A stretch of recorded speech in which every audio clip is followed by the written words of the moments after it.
Hi guys, it's Carlotta from Body Candy, and I am so excited today because we are going to make my own recipe of bubble frosting. As you can see, it's super hard and it's so much fun to make. And it's so simple. You guys are going to just be like, thank you so much for sharing this recipe because I've been dying to find something that is eco-friendly, also budget-friendly, and it takes no time to make.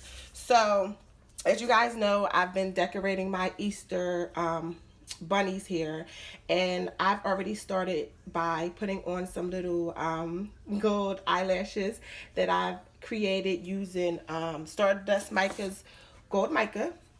Get these off Amazon. And just a little thin paintbrush. You know, it doesn't have to be perfect. We're not like Picasso paintings, or we're just having fun.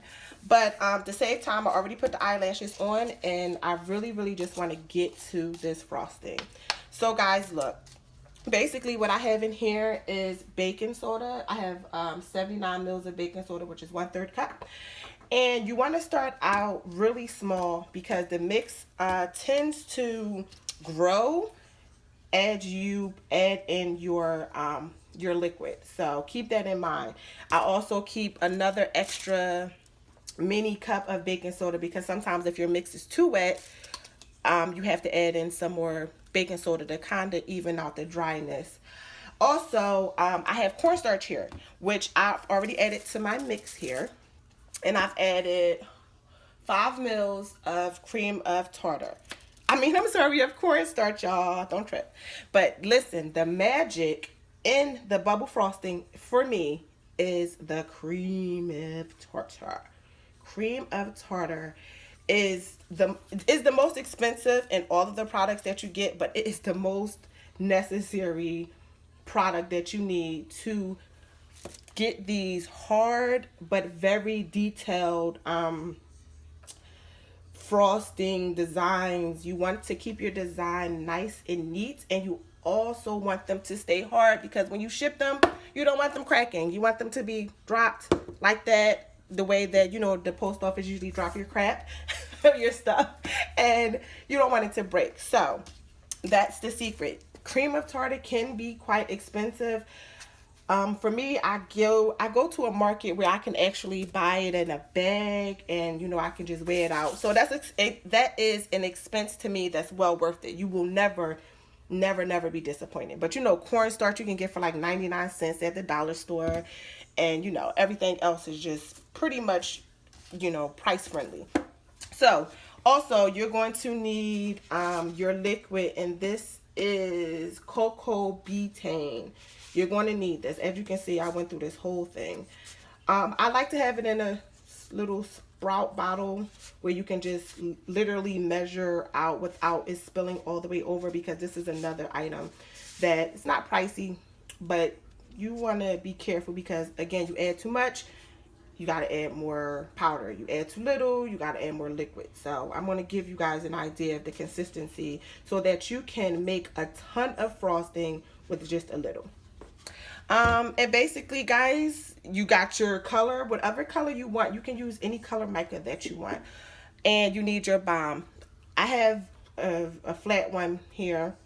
And then I also have the bunnies because I wanted to show you guys two different piping tips. So you need your piping bags. I get Wilton's. You see I ripped the bag open. I was so excited. These are the bags that I use. I get them from Walmart. I think they're like $3.99 or something. Very budget friendly. And then my tips. And you can reuse these bags. Like you can clean them, reuse them. So you will double your expense as far as your piping bags.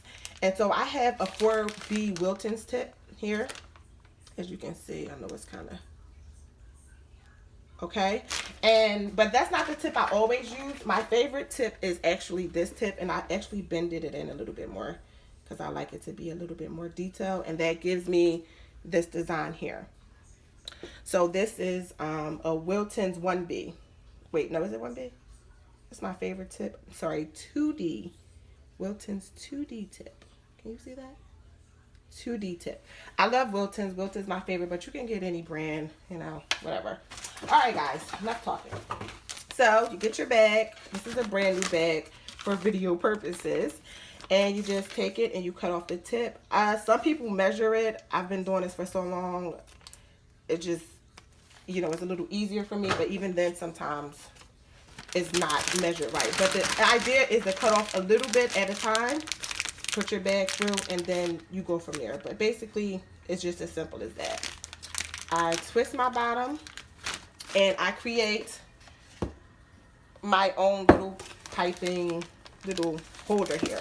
And then I just put the bag around the cup. Hope you guys can see me good. And just open up the cup so that when I put my frosting in, it goes right in the cup.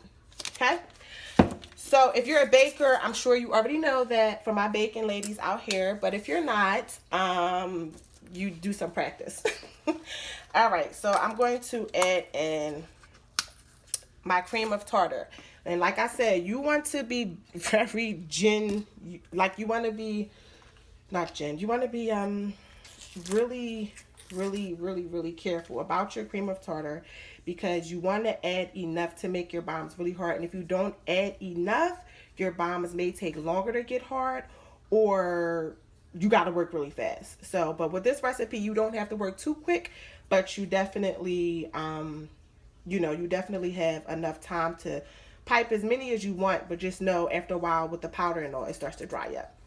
So we're doing 5 mils of cream of tartar.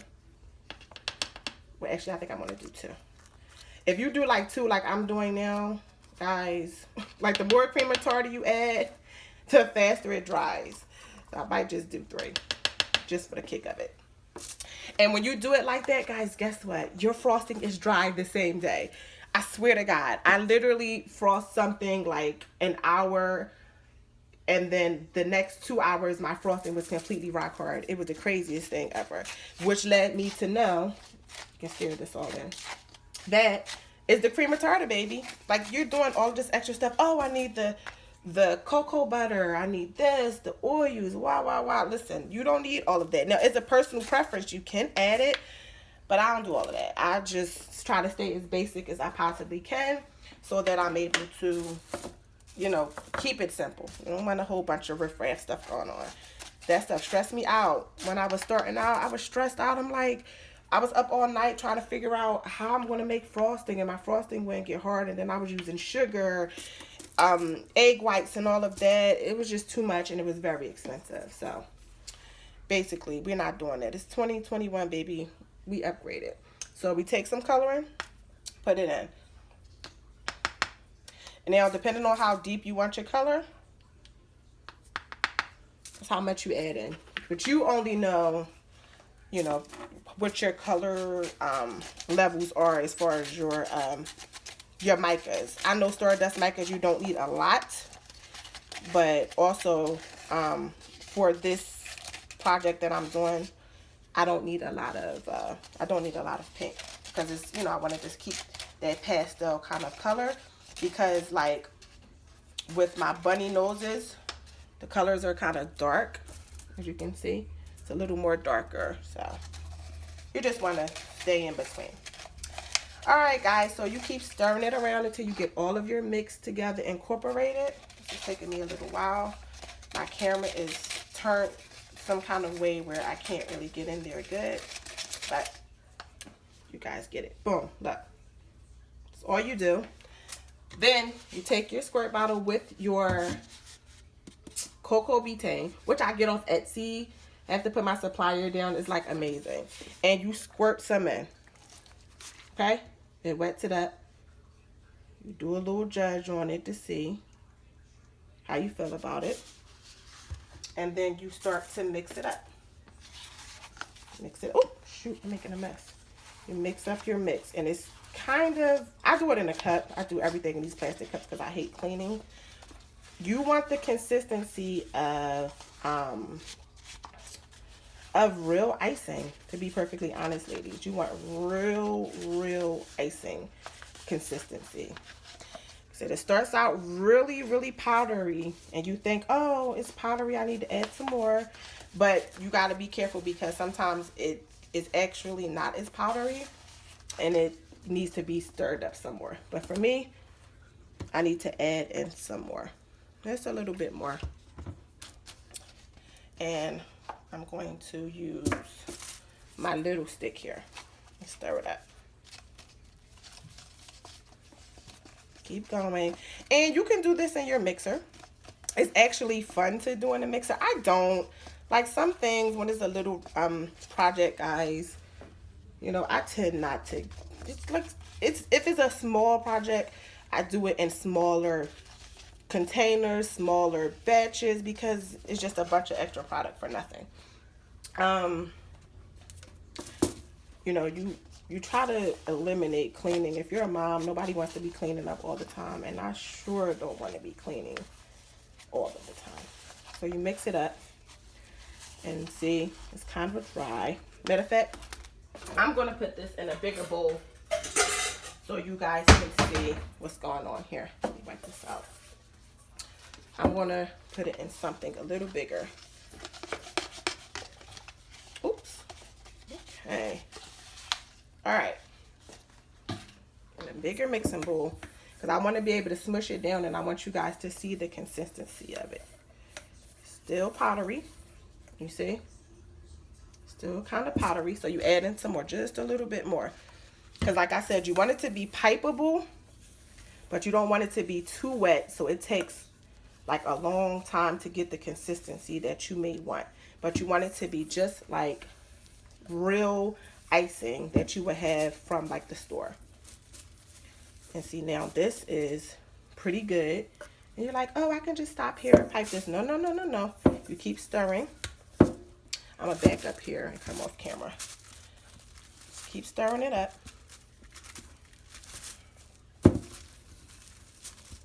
When I say icing, I mean icing. You see that? That's what I'm talking about right there. Hope I don't knock my bunnies off, y'all. I'm steady moving all crazy. See?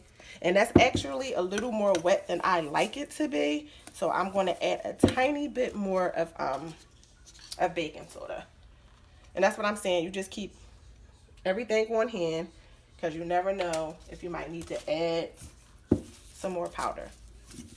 And also, the more powder you add, it may be a little bit harder to stick to your bomb. So depending on your project, you know, the more powder you add, it may come up while you're trying to pipe it, but it will stick. I promise you, it will stick. Just keep at it. Keep at it. It will stick. You will not have to worry. All right. I'm gonna put that to the side real quick. Piping bag, just trying to move some stuff out the way, y'all. All right. Keep this going. Now, like a baker would say, after you're done, you let your bread rest a little bit. So after you get your ball of frosting, this is what you're looking for. See that spread? Okay.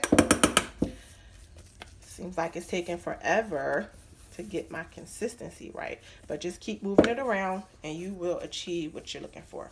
Because remember, we don't want it too dry. We want it to still be smooth, but we still want to be able to do one of these. See? Okay? Okay. Now, after that's done, you get your piping bag ready to pipe. And you clean off your mess, because it might get on your nerves. It's getting on my nerves. Okay, so guys, you take it and you put it in your bag. Just drop it in. And my mix is actually giving me dry vibes, but it's hot in this house, okay? And these people have the heat on, you know what. So there's your bag, there's your mix. Slide it all the way down, just like that. Down to the tip. Wow, there you go. Now you just turn it. Now I'm going to see if this is going to be kind enough to let me zoom in so you guys can see me piping. And watch how simple this is going to be. All this fuss over this piping. You take it and you squeeze it, dollop. See, when I say it might not stick, don't worry. It will stick. Just stick it right back on there. I promise you. One more. Drop it. Press down and try to get a good grip on it. And if it doesn't work, move it off. Try again. One more. Move it around a little bit. I hope you guys can see good. Right there. There. Now you guys see all of this frosting I got left. Okay? So sometimes I go ahead and take and I make some extra little frosting tips for, frosty bunny ears. I get a bag. Hold on, y'all.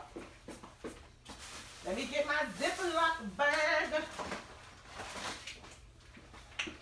These are done. I'm going to move these out the way so I can show you guys what I also do. Okay.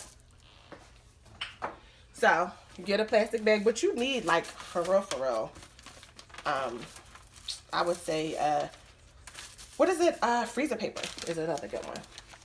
So, I got my freezer paper here. Back it up a little bit for y'all. Back it up, back it up. And then I just do some single ones. Press down firmly, just like that. And these will dry. You can make little bubble meringues. Sometimes I send these out for little samples when I'm doing orders. You know, it's just another way to say thank you. And they dry really quickly. I promise y'all. Y'all gonna be leaving me messages like, I tried your recipe and it was really good. If you have any issues with your recipe not getting hard, ladies, please add more cream of tartar. See, it's starting to get dry. See what happens? It starts drying out. But this is a perfect example of when I'm saying you can mold it. See? It's even moldable. This is how I make my bunny noses. Boom. Look. Clean it up. Do a little circle. Pad it up. Look how cute. You can paint them. Put some glitter on them. It's so many different things that you can do. Make little circles. Whatever you want to do. This mix is versatile. You can do a lot of things with it. I'm not big on like a heavy molding situation, but because I'm not really that good at like doing characters and stuff like that, but you definitely can just pipe the rest of it out. And you can even make a bubble ball. It's just, this mix is really, really fun to play with. I play with it, pipe the rest of it out. Look, you can roll it up. It's just like Play-Doh. Although you cannot use it for like making bath dough because it will get hard really quickly. So you won't be able to package it and keep it soft. But it's pliable. Look at this. Pliable. You can take a cookie cutter and use it, which I don't have to show you guys an example. But just think of it as like frosting. Like moldable frosting. That's all. And it will get hard within 24 hours. I promise you guys. Simple, easy.